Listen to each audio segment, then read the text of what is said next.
This is Thoughts Become Things. With each episode, we'll help you reach the highest creative potential that God has for you.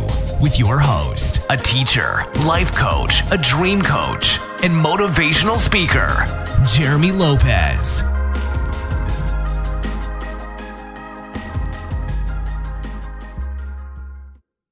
Everyone, and welcome to another exciting podcast of Thoughts Become Things. I'm Jeremy Lopez, and love and excited that you guys are here with me. I just love it. I really do. You know, we have such a dynamic, vast audience of thousands of people all over the globe who always contact us, email us, just let us know, like what's going on, how they like the podcast, what they like to see in the future. And the majority of things that I really love about this podcast is a lot of times we don't hear even a lot of comments about, I wish you would have this on, I wish you would do this. Like most people say, it's exactly what I need that day. It's exactly what I need. I was looking for. I got the answer to this and that, and I really love that because I always want to stay in tune with the Spirit to really know exactly in this powerful now moment exactly what can be displayed or unfolded in the dimension that we call now, and hopefully answer questions by just one podcast. And really, if you think about it, we actually can answer thousands of questions, because we begin to pick up on each other's spirits. Think about it. If everything is one, then we get the unity of the Spirit, one body, one Spirit, one Lord, one baptism. Then you realize that everything's one. So because of it, we can stay in tune with each other. We can tap in each other's spirit and say, I don't know why I'm going to talk about this today in the podcast, or I'm going to, preach or teach on this, or I'm going to, give a spiritual, prophetic reading, to this person. I just feel like it or whatever. And yet be right on the money with things, because we have to remember that in the Spirit, everything's one. And so because of that, we can tap in at any given moment. We choose to be able to really awaken to the reality of the now moment.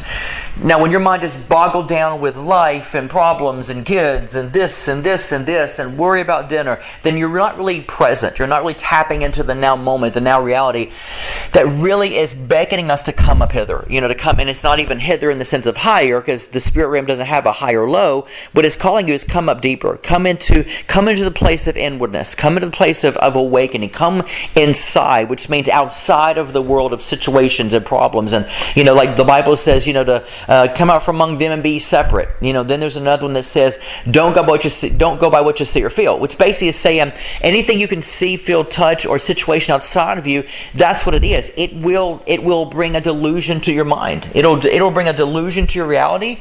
It'll begin to really sort of shut down some things about you that actually that won't allow you to really see the power of now. And that's the beautiful thing about the kingdom, is knowing that I can always turn inwardly. I can always close my eyes. I can always say, what?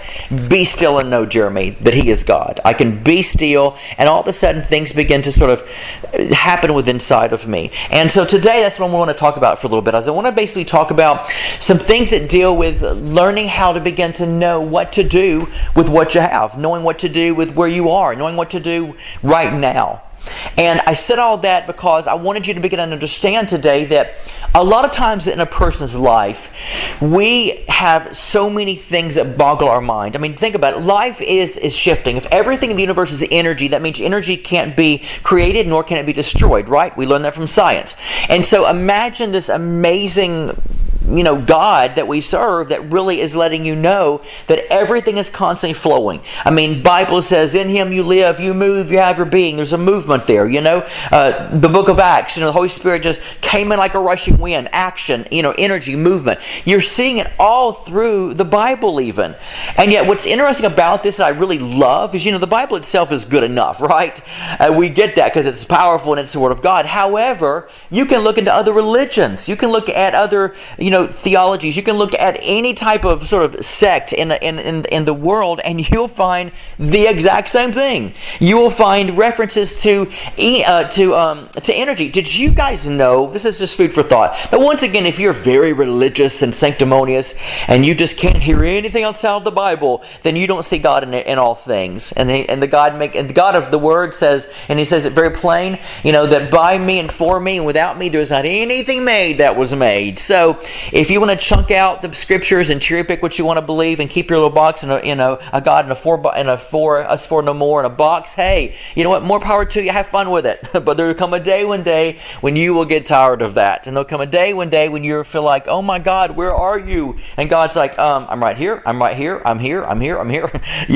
And so when you get exhausted, religious folks, when you get exhausted of trying to find God, then, hey, give me a call. We'll talk. Give me a call and we'll talk about it, and I'll put your mind to rest to say, wow, oh my goodness, God is all in all, isn't He? I'm like, yep, took us that long to discover that, right?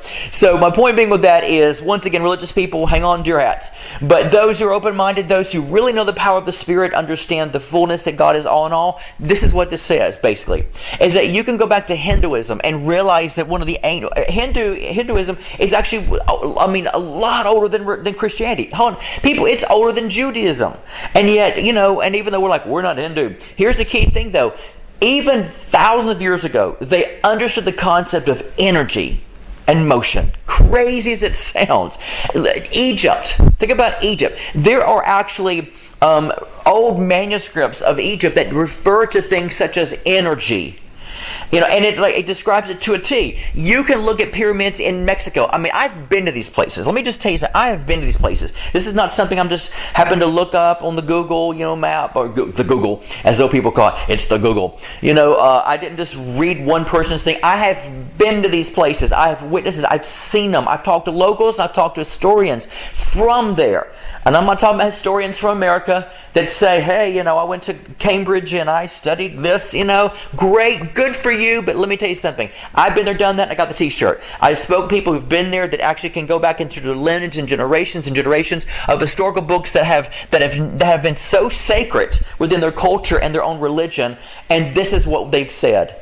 That energy is ancient, it's old. People way back in the day, thousands of years ago, understood that. The pyramids in Mexico, pyramids all over the globe, even in Egypt, because there are some pyramids in Mexico, just for those that don't know. All right, you got Chichen Itza and so many different ones, which I've been to, which you can look and understand the fact that there are precise measurements down to the millisecond, I don't know what you call it, down to the inch, down to the half an inch, whatever, of how pyramids were formed, in the sense of knowing when the sun would shine on it, shining only in a specific, down to the spot of where it needed to be shown. It's crazy. So here's where we have to realize, people back in the day, folks, they were smart. They were smart.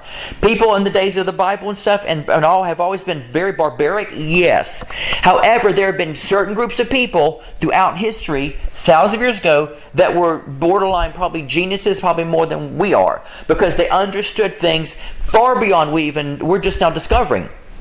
And so with all that said, when people say, oh, energy, light, vibration, oh, that's so new age, I want to say, please come out from among America and be ye separate. Come out from among, your ignorance and your lack of understanding, because you make yourself sound really dumb. I love you, I respect you, but you're making yourself sound so dumb. And I'm not saying that ugly, but it's just true, because it's almost funny to so many historians and so many theologians that really understand this stuff, and also it sounds funny to the world. It sounds funny to people to say, oh my gosh, you guys won't even accept something that's been around for centuries, and yet even science thousands of years later is backing it up. And so I'm like, hey, you know what? Like Jesus said, there'll always be poor among you. Here's my thinking: there'll always be the ignorant among you that never want to learn. They'll write off things that I understand. They'll write off as New Age, and yet they have no clue what New Age even is. Anything outside of the Bible is going to be New Age, and I'm like, you haven't read the Aramaic, obviously, because if that's the case, then the Bible is New Age, and Jesus was the biggest New Age guru ever, because the Aramaic just explains and brings all of this into play, speaks more about energy, speaks more about vibration, speaks more about that than any language on earth. And I'm like, okay, folks, something is missing.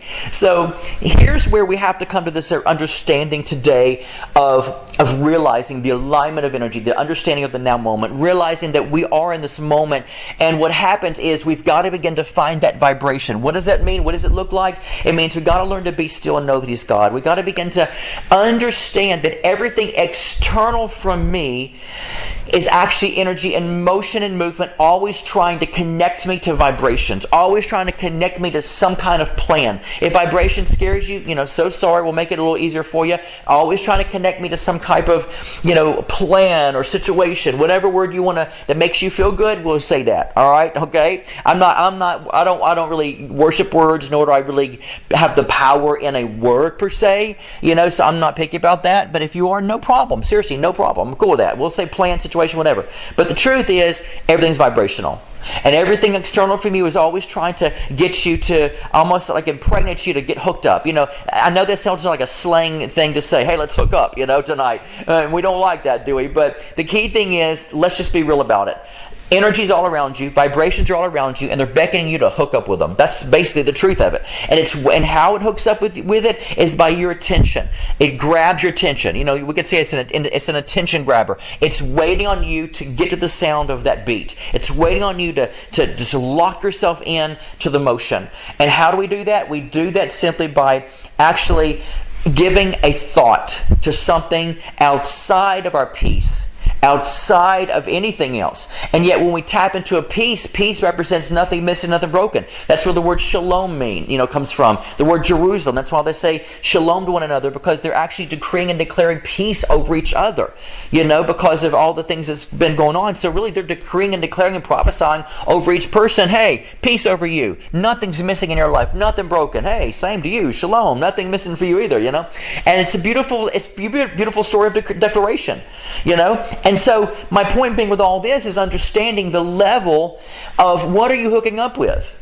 Because if you want to be able to truly live in the now moment, to be able to really find your peace and really understand that, right now I can be able to find like a download from God. I can discover things in the spirit realm right now. And all I need to do is, and here's what you got to do. Okay, here's what you got to do.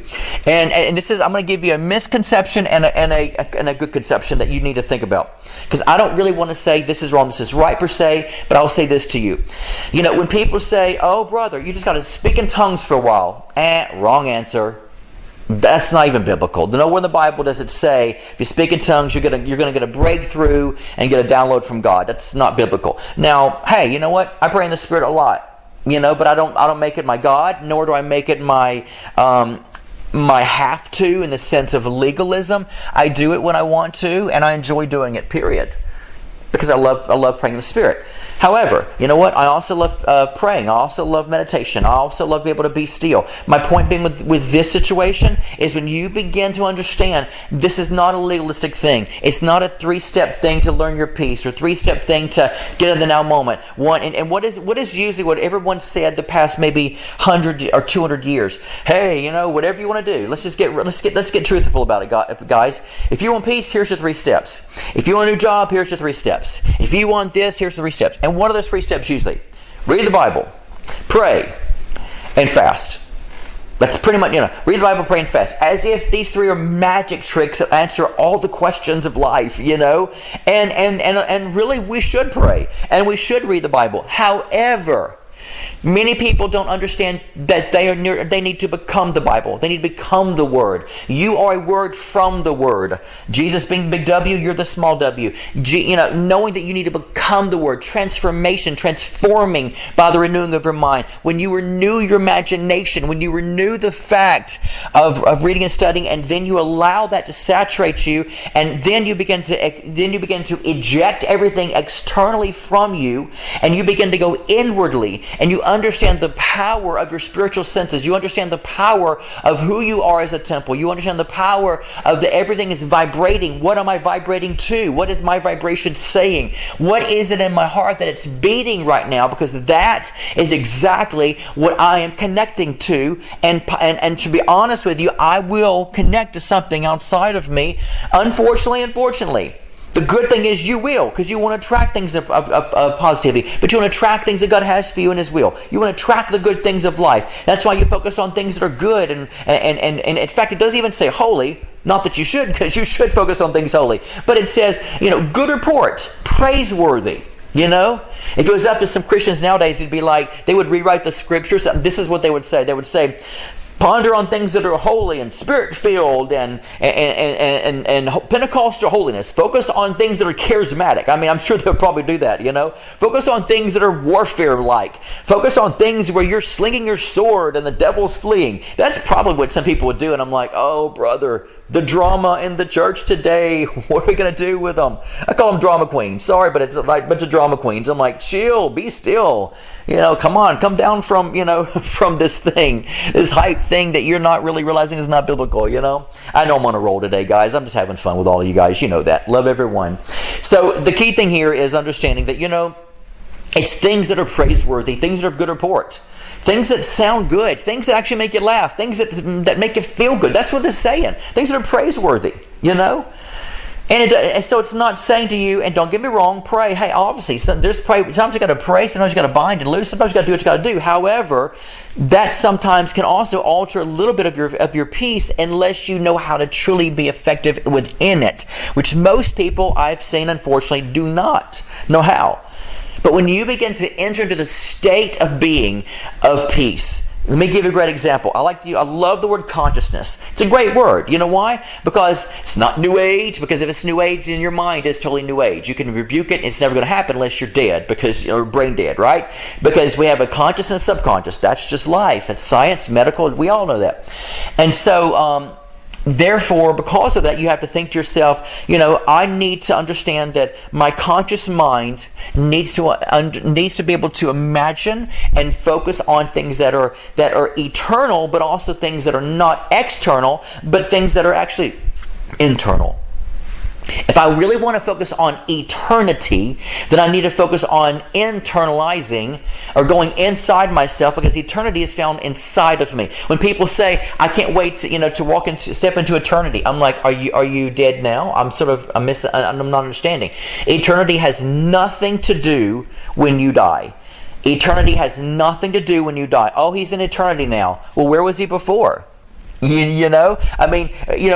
in eternity right now. Did you know that? If you study the original language, even within the Hebrew, and even the Greek backs this up. But the amazing thing is the Hebrew and the Aramaic are so fascinating, because eternity is not a end result where I'm going to.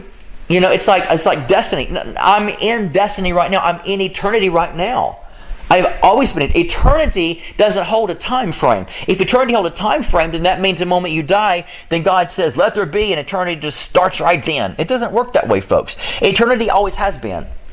God's the same yesterday, today, and forever. Eternity is the same way. Eternity has no time. So I'm in eternity right now. I'm not dead. I'm alive. Right? So I'm in eternity right now. So once you understand, if you want to step into eternity, then you've got to begin to step inwardly to find eternity. Because right now, when you focus external, what happens is you step basically into a time of delusion, because I got to be at work at 12, I got to eat at 10, I miss my appointment at 5, and all of that only applies to this planet. It only applies. You can even go outside the planet to the galaxies, and you will see where people say, this is like 1,000 light years away. Because it's faster, it's further away than even light can travel. Think about that, folks. So really, time really is only relevant in reality to us here on earth. And yet, what do we do every day? We are so planted, impregnated by time, which I understand we should be. We don't want to say, "Hey, we're going to go to dinner at 6:00 p.m." and all of a sudden you show up at midnight and they're already going home, and they're going to be mad at you, and you're like, "Oh, well, time should be no more for me." Well, that's a little ridiculous, right? So we have to begin to step into that light, step into the place where we truly, fully understand. If I want to be able to truly be into the eternals, I need to go inwardly, because that's where eternity will be found. Outside of me shall be found the time. Inside of me is where time shall be no more. Because why? Because I'm learning to live in the now moment, the now reality, where I can connect to something vibrational, which means I can connect to the things God wants me to. I can learn to silence myself, silence my mind, and step into the now reality and feel and see and understand more than I've ever done in my whole entire life, because the now moment is always eternal. Yesterday is not eternal. Tomorrow is not eternal. The now moment is the eternal now moment. Now will always be here. The nowness will always be here. When you step into your nowness and you allow time to be no more, and which means you step out of your mind for a moment into inside yourself, like in your spirit pretty much. And we're not talking about some, hundo shundo. We're not talking about some, voodoo. We're talking basically just go inside yourself. Shut out what everything is out external from you. When you do, you take a deep breath and you find yourself into the eternity of God. You step into the place of peace. You step into the place where situations external doesn't hold a candle to this. It doesn't hold you down. It doesn't keep you in a place where you're like, oh, I'm so worried. If you're worried about something, go inside yourself. Go into eternity. Find that now moment and say, you know what, right here, it's not an escapism mentality. It's not burying my head in the sand. It's just finding the peace that has always been in me, because I've given you all things that have pertained to life and godliness, and that peace is inside of me. And so because the peace is inside of me, I don't have to worry or fear, because the moment I go inside, everything external from my mind, my consciousness, just dissolves. Think about that. If you think of what is on your mind of a situation of worry and fear and fret and oh my gosh, guess what it does? It just sends signals to your body over and over again. Sends signals to your body over and over again and just says, oh my goodness, I'm worried. Okay, well, let's worry. Let's get that blood pressure a little higher. Let's go ahead and start shaking. Let's go ahead and stick to your stomach. Let's go ahead and do whatever it takes, because we've got to put ourselves into survival mode and react. Why? Because the brain is telling me to do so. Instead, you step out of the mind and you get into the renewal part of it, where you transcend past that and you move into the place to say, be still, Jeremy, and know. Step out of an unrenewed mind, because unrenewed mind holds and pretty much bows to situations and problems and everything else. And I got to have this, I don't have this, what's wrong with me, my credit, my work, blah, blah, blah, blah, blah, blah, blah, blah. And all of a sudden you start waking up and realizing, you know what, I don't have to step into that all the time. I don't have to be in that all the time. I can actually go into the eternals. I can be in my now moment and just take a deep breath and say, you know what, hey, this too is going to pass. It's okay. It's going to be okay. Because now will always be here for me. And as you do that, then all of a sudden you build up those spiritual muscles of peace, and all of a sudden it starts coming out of you, and then what starts beginning to answer the external part that's giving you all the hell you're going through. Guess what it does? Peace starts just permeating that slowly. It just starts permeating that slowly. Why? Because you're learning to be consumed with the peace of the now moment, consumed with the vibration of I'm in the wheel, everything is fine, everything is going to be great, because it is great. And all of a sudden it starts affecting the situation outwardly. And you're going to be able to answer it better, and you're going to see where it's going to dissolve more. Always remember this, folks. What you give your attention to empowers it, and it grows. What you starve, you slowly shrivel up and dies. That's the key thing. All right, so I wanted to share all this with you guys today. I'm really getting on this bandwagon this month, this season, of some really good, juicy things. I really want you guys to be in tune. Tell other people to join in. And don't forget, the book of the month this month is my book, Miracles, which is Signs, Energy, and Wonders. Dynamic book, by the way. Next week, I will introduce the brand new book for the month, which I'm so thrilled about. And I'll just give you a hint. It might be called Universal Laws. Are they biblical? I'm just saying. And I might have a workbook with it. I'm just saying. So stay tuned next week as well. You guys, as always, go and create the day you want today. Live in the imagination of God. And if you don't like life, change it. Thoughts do become things. God bless. This has been the Thoughts Become Things podcast with Jeremy Lopez, helping you reach your highest creative potential that God has for you. For more episodes, products, and information on Jeremy, visit www.identitynetwork.net.